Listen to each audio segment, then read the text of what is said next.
Hey everybody, it's Jason Blaha here, and once again it is time for a bicep and forearm day.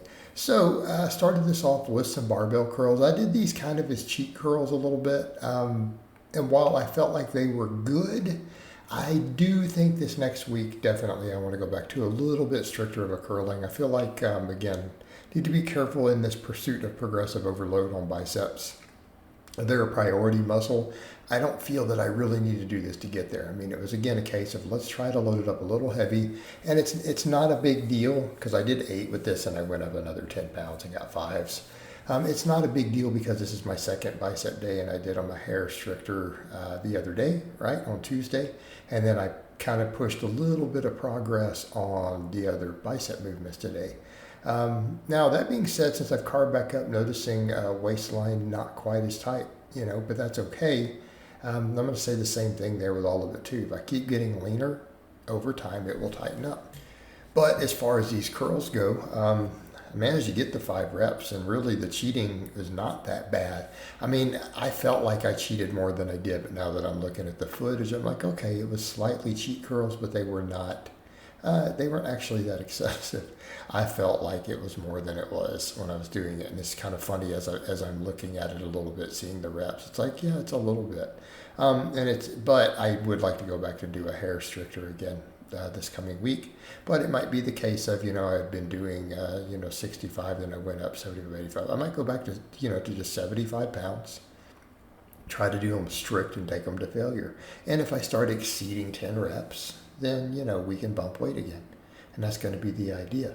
But then afterwards, though, the dumbbell curls, I went up on these, right? I've been doing 33-pound dumbbells, so I did 38s because I get 12s, and I'm like, I really do want to be closer to 10 on most of this work. And the reason being, I don't need super high reps. I'm doing a lot of volume. I don't need, let's crank out 15 rep sets anymore. Like, we don't have to do that, okay? Now, the thing is, interestingly enough, my abs are getting really big under there. So, man, once I continue to tighten that love handle area and that last bit of loose skin up, if I get leaner, just keep losing some body fat, I can already kind of have a real good idea of how that's going to look. Because we can really see that my abs are pretty thick themselves. So that's a good sign. It's a good sign. But as far as this goes, I went ahead and did these. So I bumped these up, and I managed to get 10 reps on all 3 sets. So what are we doing here? This is a full range of motion dumbbell curl. So notice we're starting in a hammer grip, right?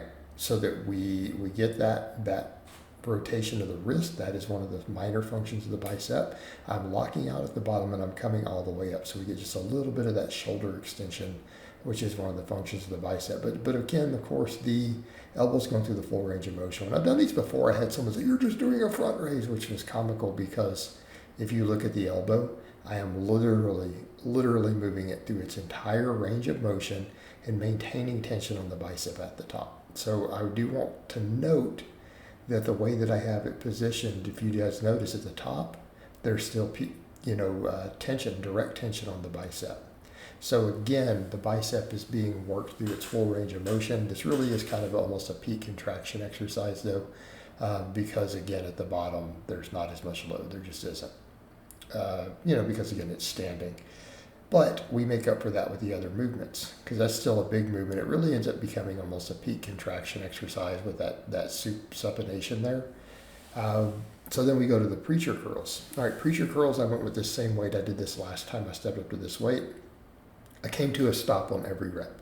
So I'm trying to get that stretch at the bottom. So these are pretty much paused reps at the bottom. I'm trying to lock my elbows as hard as they will go. That is my full range of motion, by the way. Because if you guys notice, even when I fail, it just sticks there. So again, increase to this weight, and I've only been able to get 10s, but I managed to get the 10s this time. And because I know it's right around my 10 rep max on that last one, each time I slow the eccentric down so that I know I can't really get another one. It just kind of sticks at the bottom. It just kind of sticks at the bottom because I'm already at my max rep. So just slow it down a hair, and that's it. You're done. It will take you straight to failure at that point. But again, most of the reps I'm trying to pause at the bottom. And again, the idea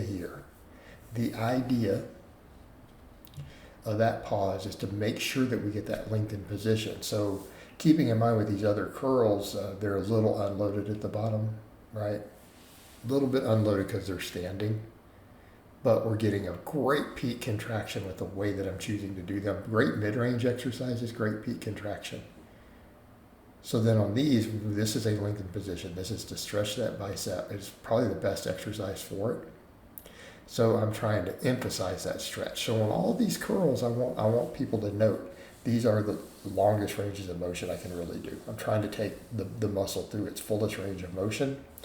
So same thing with these preacher curls. I'm coming down and pausing on most of the reps, coming to a complete stop so that we get that full stretch, bringing it up hard into a squeeze, but again, maintain some tension.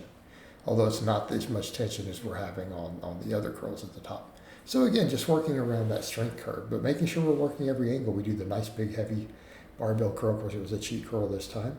Then we have all that range of motion on the dumbbell curls with that supine. We make sure this gets us into that lengthened position so that we're working try to make sure that I'm working every available muscle fiber. Okay. So what I ended up doing though today with all this ends up being 12 total sets for biceps, which people would say, okay, if they're specializing in them, that's a lot, but it's not crazy, except that this is my second bicep day. So I did 9 hard sets on Tuesday after doing 12 sets for my lats. So not counting any of the pull-ups or rows, which was 12 total sets. We did 9 sets of curls last time, which was these first 3 movements we just did. Barbell, dumbbell, then preacher. So today, to again, make sure that it's totally bicep focused, we went ahead and got 3 sets of incline curls, pretty much took these to failure. These were 10 rep sets also.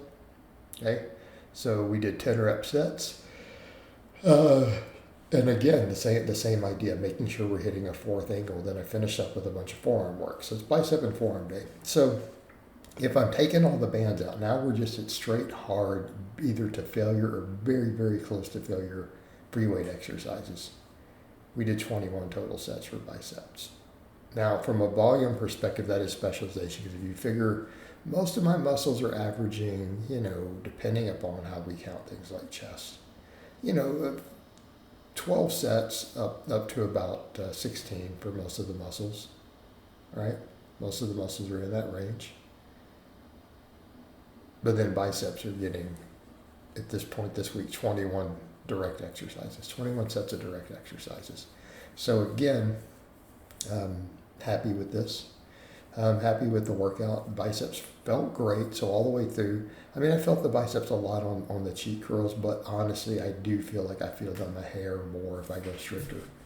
Even though we get that eccentric load, I think it's getting I need to go back to just stricter curls.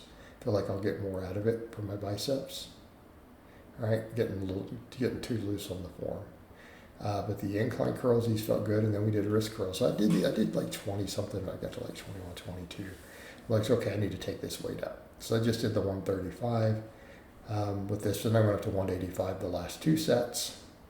And then, of course, I did sets of 20 on wrist extensions afterwards. Did a couple little forearm poses here so you guys can kind of see where everything's at. Because I tend to look good in those because I have good forearms and a good upper chest and stuff. Bicep shots, not so much. I haven't done any because they look bad. My biceps, I can tell how bad I need bicep work when I do a front double bicep. Right, and that really is what I have to have at this point. But there you can see all my hamstrings, everything else. Like we're in a good place with all that. So again, these I just do sets of 20 for the extensors, right? So we're just doing wrist extensions, making sure that we're working that part of the forearm. So this is again a complete forearm workout. Now keeping in mind, I do a ton of pulling. So again, I am only wearing straps for the heavier rows.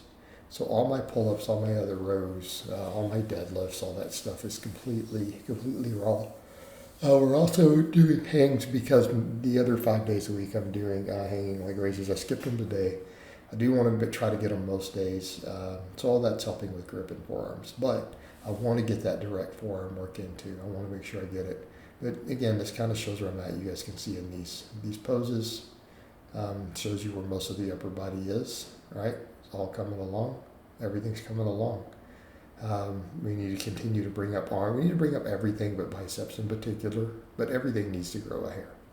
And I need to keep getting leaner. But again, happy with today's workout. Feel like it was a really, really good session. All this good direct arm work. to accompany the other 5 days of training. And keeping in mind, this is essentially a weak point day, right? This is a weak point day in my training. So that is what it represents, to come in and train my biceps. So my other 5 days a week are very balanced routine, high volume power building. And then adding the 6th day to make sure those weak points get hit, and because I didn't do any direct forearms, throw it in. Because, they could stand to come up more too. All right, guys, but that's really all I have to say on that today. I hope it's been informative, and I'll talk to you guys and gals next time.